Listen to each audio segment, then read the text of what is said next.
Alright, so now we're going to have a look at question 7.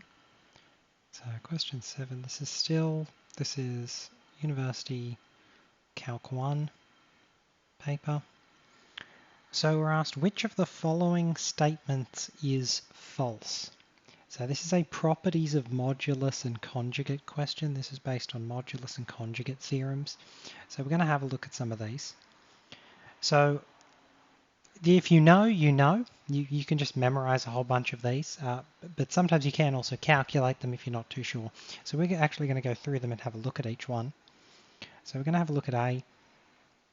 The imaginary part of Z times W is equal to the imaginary part of Z times the imaginary part of W.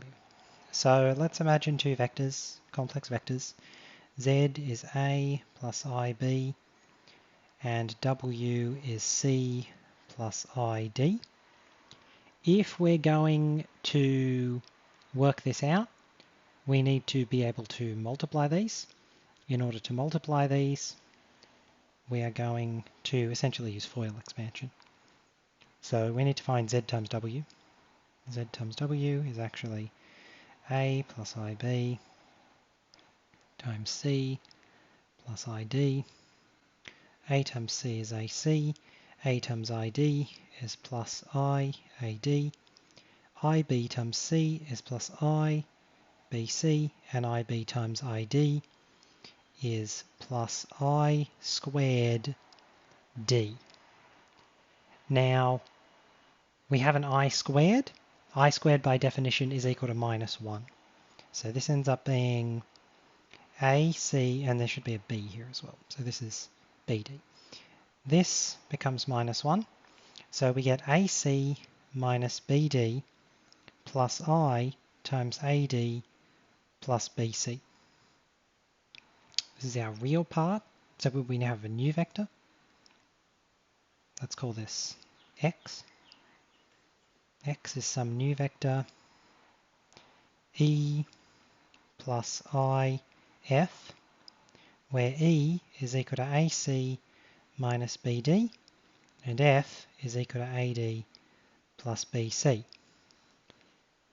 So the claim in this first bit, in A of this question, is that the imaginary part of the vector consisting of the product of two vectors Z and W is equal to the product of the imaginary parts. Well, the product of the imaginary parts is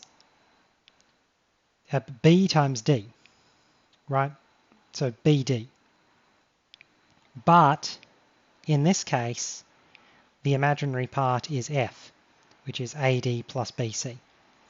So actually A is not correct, right? Of these statements, A is the one that is false. In fact, all of the others are essentially direct theorems linked to properties of modulus and conjugate. So B, absolute of the product, is equal to the product of absolutes.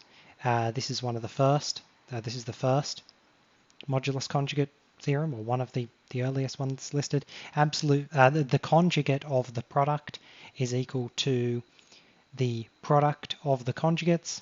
Again, that's also true.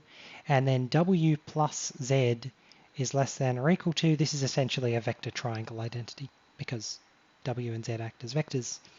You can't get further from a starting point by adding two vectors than you could with the sum of those vectors. So this is these three. So B, C, and D are all correct. Consequently, none of the above is not a valid answer in this case, but A is definitely wrong. And so the answer to this question is A is wrong in the sense that it is false, and so therefore A is the answer we should be providing.